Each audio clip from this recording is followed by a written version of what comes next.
जादुई हेलीकॉप्टर। तेज गड़गड़ाहट की आवाज के साथ एक हेलीकॉप्टर मनोहर गांव के ऊपर मंडराते हुए देखा तो गांव वालों के मन में नया कौतूहल पैदा हो गया।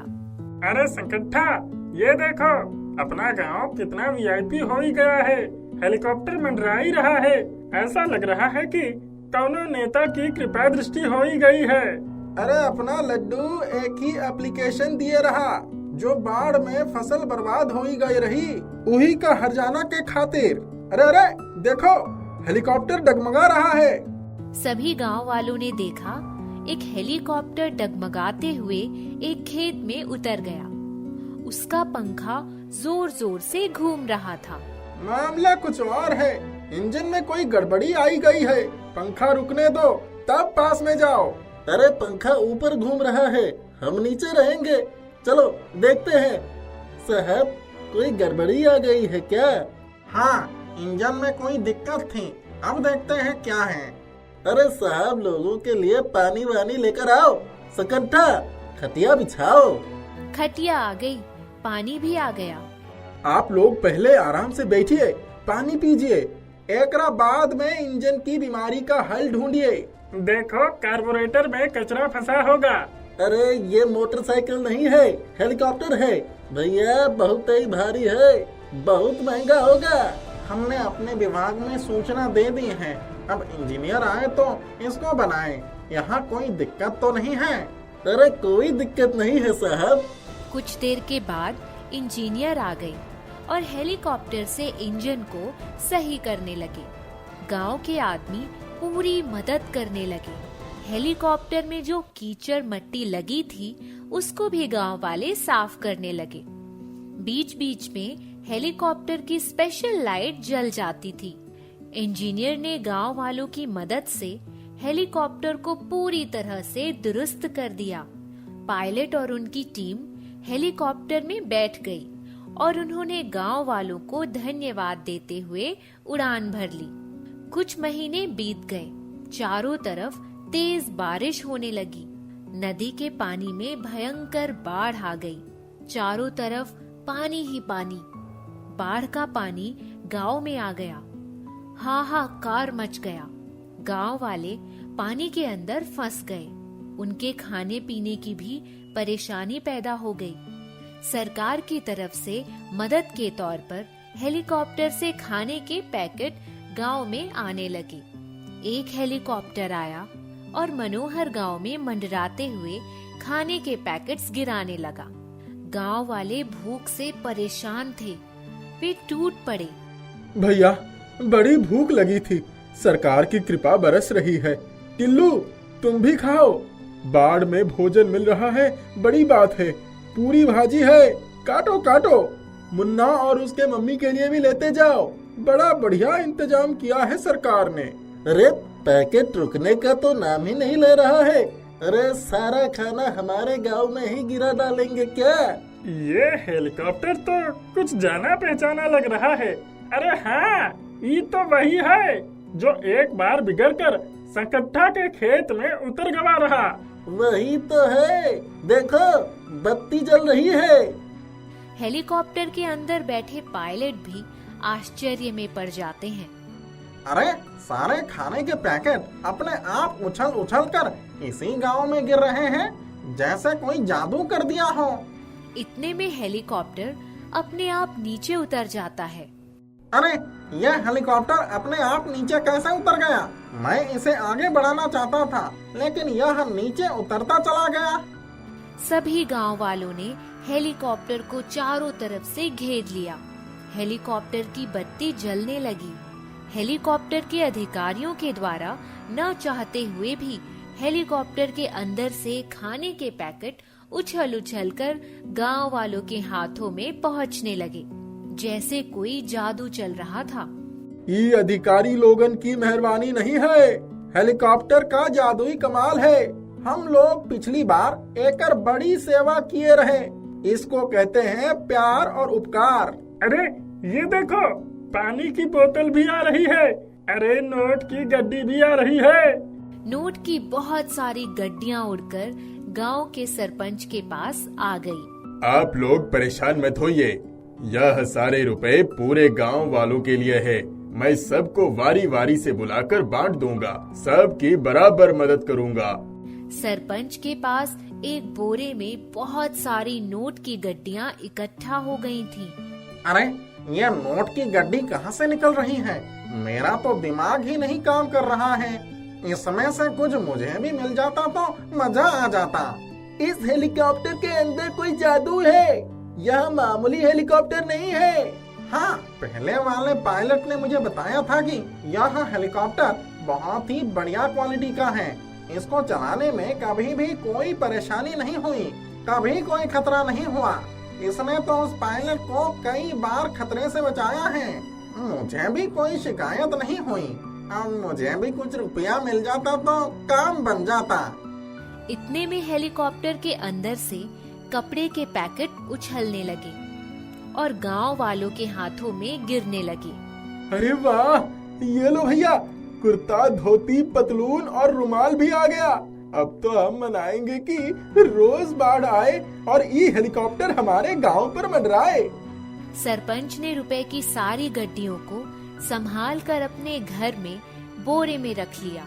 आज रात के समय मैं गांव वालों की पूरी लिस्ट बनाऊंगा और कल हर आदमी को परिवार के हिसाब से रुपया बांटूंगा। ठीक है सरपंच जी, कल सवेरे हम आपके यहाँ मिलेंगे।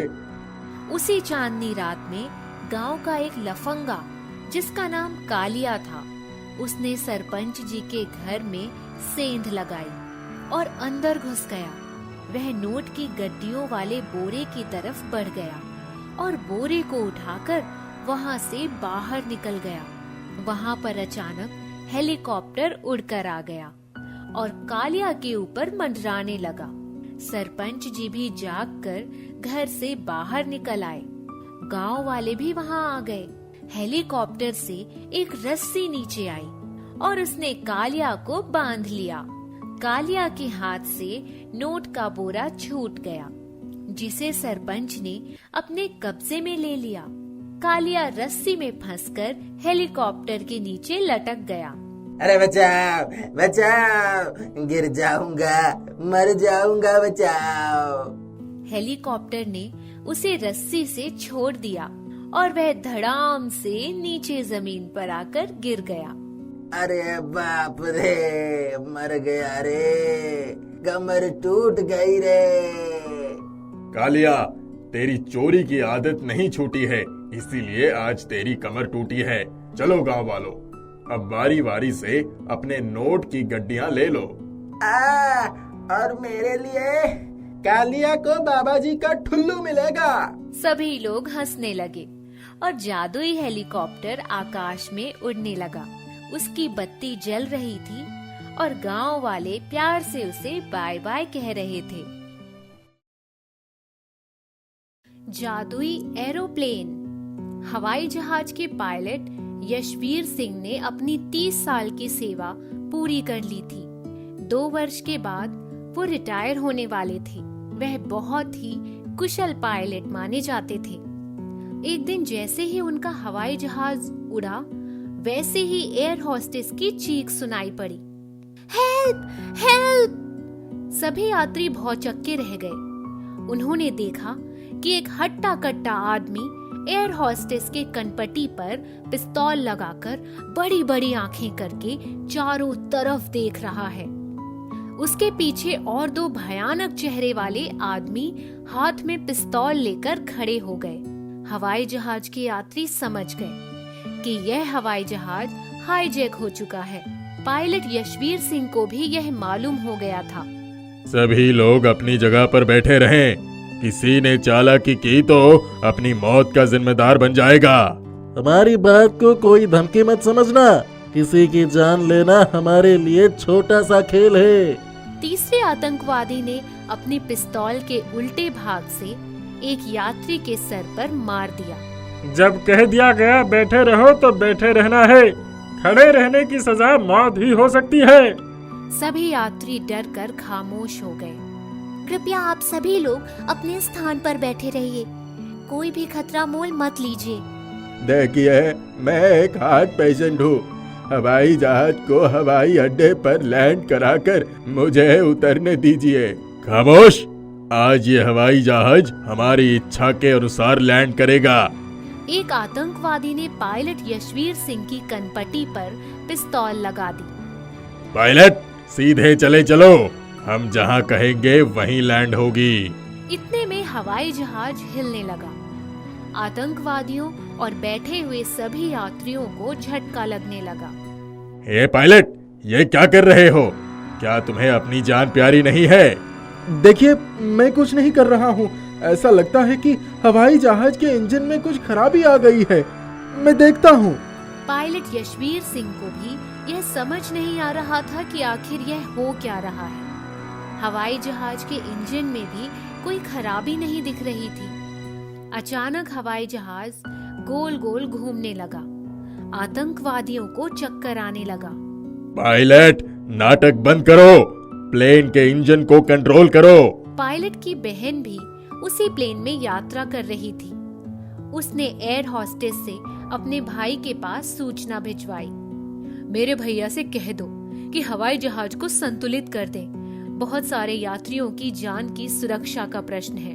पायलट, देखो, तुम्हारी बहन ने भी तुम्हें समझाया है, हवाई जहाज को कंट्रोल करो। देखिए, मैं पूरी कोशिश कर रहा हूँ, लेकिन अभी मेरी समझ में ही नहीं आ रहा है कि ऐसा क्यों हो रहा है। आप ही सोचिए, मैं भला इतने सारे यात्रियों, हमारे स्टाफ मेंबर्स, अपनी बहन और अपनी स्वयं की जान क्यों जोखिम में डालना चाहूंगा। आतंकवादी जैसे ही पायलट को निशाना बनाने जा रहा था, अचानक वह स्वयं नीचे गिर गया और बेहोश हो गया। उसके बाद एक एक करके सारे आतंकवादी बेहोश हो गए। यात्री यह सब देखकर बहुत आश्चर्यचकित हो गए। अचानक एरोप्लेन से आवाज आई। मैं अपनी यात्रियों को सदैव खतरे से बचाना चाहता हूँ।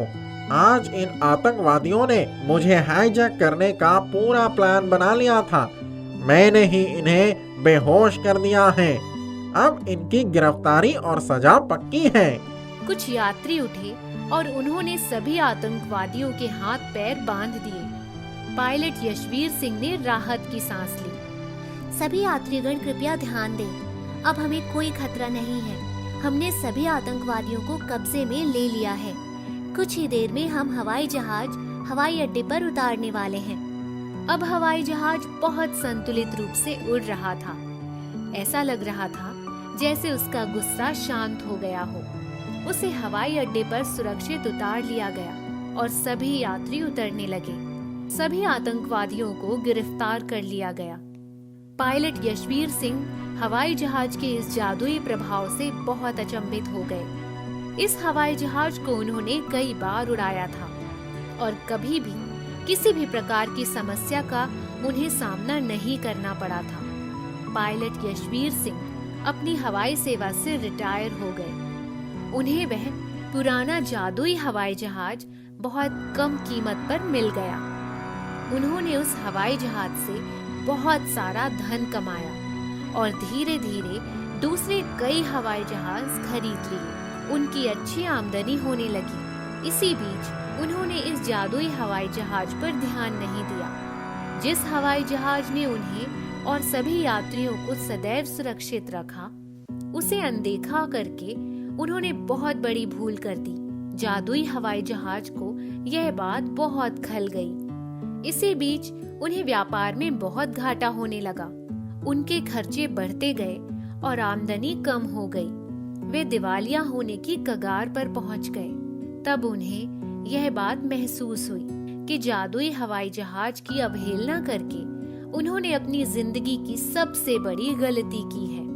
पायलट यशवीर सिंह हवाई जहाज के पास पहुंच गए और उन्होंने बड़े ही याचना भरे स्वर में अपना निवेदन प्रस्तुत किया। हे मेरे प्यारे हवाई जहाज, तुमने सारी जिंदगी मेरा साथ दिया, मुझे हर खतरे से बचाया, यात्रियों को सदा सुरक्षा प्रदान की। तुम्हारी कृपा के कारण मैंने कई हवाई जहाज खरीद लिए और बहुत सारा धन कमाया। सच कहूं तो तुम्हारा मुझ पर बहुत बड़ा एहसान है। इस बीच में तुम्हारे एहसान भूल गया था। ए दोस्त, मुझे माफ कर दो। अब मैं ऐसी गलती सपने में भी नहीं करूंगा। एरोप्लेन के अंदर से आवाज आई। मैं भी तुम्हें बहुत प्यार करता हूँ, इसीलिए तो तुम्हारे रिटायरमेंट के बाद भी तुम्हारे साथ हूँ। मेरी दिली इच्छा ही तुम्हारे साथ रहने की थी, इसीलिए मैंने इस तरह की सारी संभावनाएं बना दी ताकि मैं तुम्हारे साथ रह सकूं। आओ दोस्त, हम फिर एक दूसरे के सहायक बन जाएं। तुम बस मेरा साथ दो, मैं तो तुम्हारे साथ सारी दुनिया घूम सकता हूँ।